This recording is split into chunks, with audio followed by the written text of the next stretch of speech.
Et comme annoncé tantôt, le ministre de la Fonction publique et du Travail a fait une déclaration ce soir même.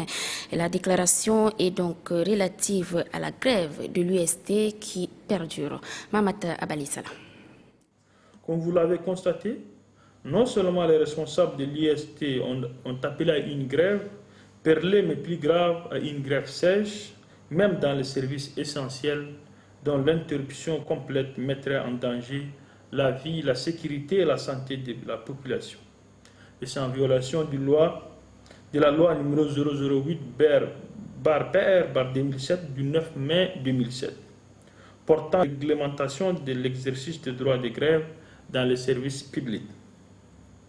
Dans son intransigeance, l'IST a refusé que les agents de l'État réquisitionnés conformément à la loi exercent leurs activités mettant ainsi en danger les paisibles citoyens.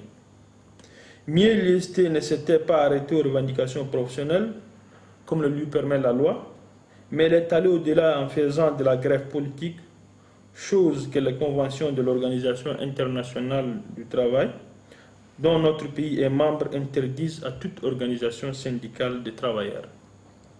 Il est clair que cette grève lancée par l'IST est en réalité sans objet.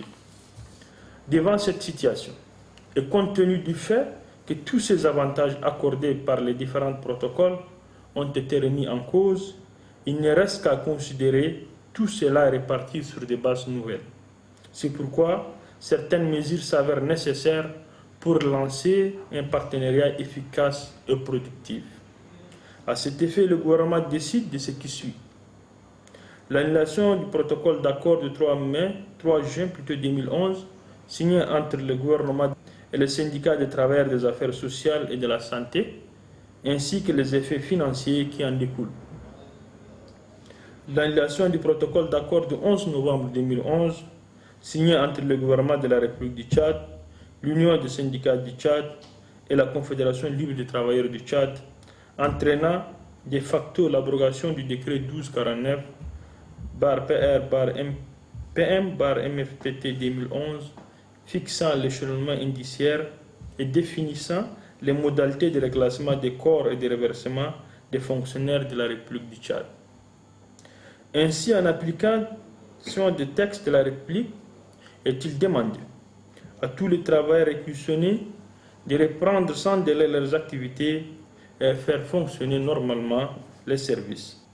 Par ailleurs, le ministre en charge du Travail tient à tirer l'attention des travailleurs qui ne respectent pas les textes de la République.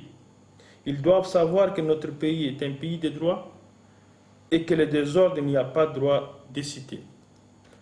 En tout état de cause, le gouvernement se réserve le droit de faire appliquer les textes en vigueur.